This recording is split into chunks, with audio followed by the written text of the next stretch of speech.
வணக்கம். வாழ்க வளமுடன். சமீபத்தில் ஒரு திருமண நிகழ்வில் கலந்து கொள்வதற்காக விளாத்திக்குளம் வரைக்கும் போக வேண்டியிருந்தது. அன்று இரவு தங்குவதற்கு அருப்புக்கோட்டைங்கிற இடத்துல தங்கினோம். விடிந்ததும் ஒரு ஊரை சுற்றி பார்க்குறதுக்கு ஒரு வாக்கிங் போகும்போது அந்த ஊரை பற்றி கொஞ்சம் தெரிஞ்சுக்கிட்டேன்.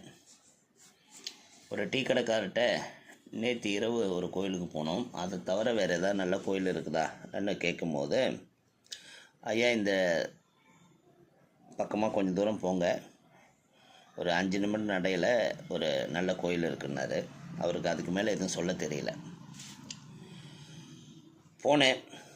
பார்த்து காலையில் போகும்போது அரௌண்டு 5:55 இருக்கும்னு நினைக்கிறேன். ஏன்னா மக்கள் உள்ளே போக முடியாமல் நின்றுட்டு இருந்தாங்க. கோயில் கதவு திறக்கலை. 6 மணி ஆனோடனே கோயில் கதவு திறந்தாங்க. அதுக்குள்ளே நான் கோயிலை ஒரு ரவுண்ட் சுற்றி பார்த்தேன். கண்டிப்பாக அது பழமையான கோயில்னு புரிஞ்சுது. அப்புறம் கோயில் வாசலில் கோயிலோட ஒரு குறிப்பு எழுதி வச்சுருந்தாங்க, அதையும் படித்தேன். பாண்டியன் மன்னனால் கட்டப்பட்ட கோயிலுங்கிறத புரிஞ்சுக்கிட்டேன். அந்த கோயில் தாங்க ஸ்ரீ மீனாட்சி சொக்கநாதர் திருக்கோயில், அருப்புக்கோட்டை. பாண்டிய மன்னர்களால் கட்டப்பட்ட ஒரு அருமையான கோயில். இந்த கோயில் 12ஆம் நூற்றாண்டிற்கு முன்னரே இருந்திருக்கக்கூடும். ஆனால் அது குறித்து உறுதியான செய்திகள் கிடைக்காதது வரலாறு. இன்னும் நம்ம நிறைய தேடி பார்க்க வேண்டிய விஷயங்கள் இருக்குது. வரலாற்று மாணவர்களுக்கு ஒரு ஆராய்ச்சி கட்டுரை மாதிரி ஒரு கோயிலோட ஆராய்ச்சி பண்ணாலே ஸ்டூடெண்ட்டை வச்சு ஒரு முக்கியமான விஷயங்களை நம்ம கேதர் பண்ணிடலாம். நம்மளோட முன்னோர்கள் வாழ்ந்த வாழ்வியலை கண்டுபிடிச்சிடலாம்.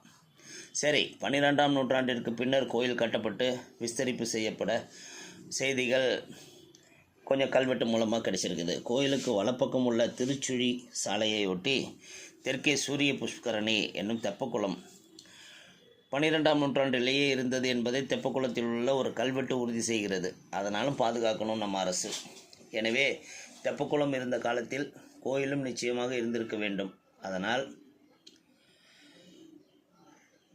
இந்த கோயில் 12ஆம் நூற்றாண்டுக்கு முன்பே இருந்திருக்குங்கிறது உறுதிப்படுத்தப்படுகிறது. அந்த காலத்தில் இந்த கோயில் ரொம்ப பிரசித்தி பெற்றதாக இல்லை, சிறியதாக இருந்திருக்கும் என்பது புரிகிறது. திருவால உடையார் சோழகங்க மகன் அருளாள அழக பெருமாள் கிபி 1193 இக்குளத்தை வெட்டியதாக தெப்பக்குள கல்வெட்டு கூறுகிறது. ஆனால் சக்கரவர்த்தி மாரவர்ம சுந்தரபாண்டியன் கிபி 1216 இக்கோயிலை குருசாப நிவர்த்திக்காக கட்டியதாக பிற்காலத்திய கல்வெட்டு கூறுகிறது. இது எது தவறு எது சரிங்கிறத வரலாற்று ஆசிரியர்கள் தான் சொல்லணும். சுந்தரபாண்டியனுக்கு முற்பட்ட ஜாடவர்மனின் கல்வெட்டு 1208ஆம் ஆண்டில் உள்ள கல்வெட்டு ஒன்று இருக்குதுன்னு சொல்கிறாங்க. இந்த சுந்தரபாண்டியன் கட்டினதா இல்லை ஜாடவர்மன் கட்டினதா மாரவர்மன் கட்டினதாங்கிறதுல ஒரு பெரிய சர்ச்சை இருக்குது.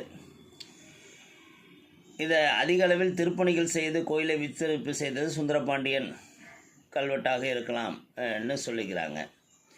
இது கிபி 11-12ஆம் நூற்றாண்டில் வெறும் வில்வ வனமாக இருந்ததாகவும் கிபி 1193 திருவால உதய சோழகங்கன் மகன் அருளாள பெருமாள் தெப்பக்குளத்தை வெட்டினான். இந்த செய்தி தெப்பக்குள மடையின் இரு பக்கமும் உள்ள கல்வெட்டில் இருப்பதாகவும் கிபி 1216 மாரவர்ம சுந்தரபாண்டியன் கோயிலுக்கு விஜயம் செய்து கோயிலை மேலும் விரிவு செய்து திருப்பணி செய்தான் என்பதும் குறிப்பாக எடுத்துக்கொள்ளலாம்.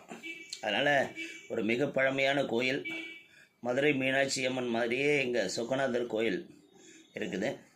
கோயிலும் சிறப்பாக வடிவமைக்கப்பட்டு இருக்கிறது. நல்ல கருங்கல் கோயில். இதில் குறிப்பாக சொல்லணும்னா இது குரு பகவானின் சாபம் நீங்குவதற்கான தலம்ங்கிறது இந்த கோயில் வரலாற்றில் எழுதி வச்சுருக்கிறாங்க. மிக அருமையான கோயில், மனதுக்கு இனிமையாகவும். காலையில் ஒரு 7 மணிக்கு நாங்கள் அந்த கோயிலுக்கு போகும்போது ரொம்ப சிறப்பான ஒரு தரிசனம். அருப்புக்கோட்டை போகிறவங்க கண்டிப்பாக இந்த கோயில் பார்க்கணும். ஏன்னா டவுனுக்குள்ளே இன்னொரு சிவன் கோயில் இருக்குது, அமுதலிங்கேஸ்வரர் திருக்கோயில்னு. எல்லோரும் அதுக்கு போகிறாங்க, இதுக்கு கொஞ்சம் குறைவாக போகிறதா நான் கணித்தது. அதனால் இந்த கோயிலையும் கண்டிப்பாக உங்களோட பார்க்கும் இடங்களில் ஒரு லிஸ்ட்டு பண்ணிக்கோங்க. அருமையான கோயில். குரு சாபம் இருக்கிறவங்க கண்டிப்பாக ஒரு தடவை முயற்சி செய்து பார்க்கலாம். வாழ்க வளமுடன்.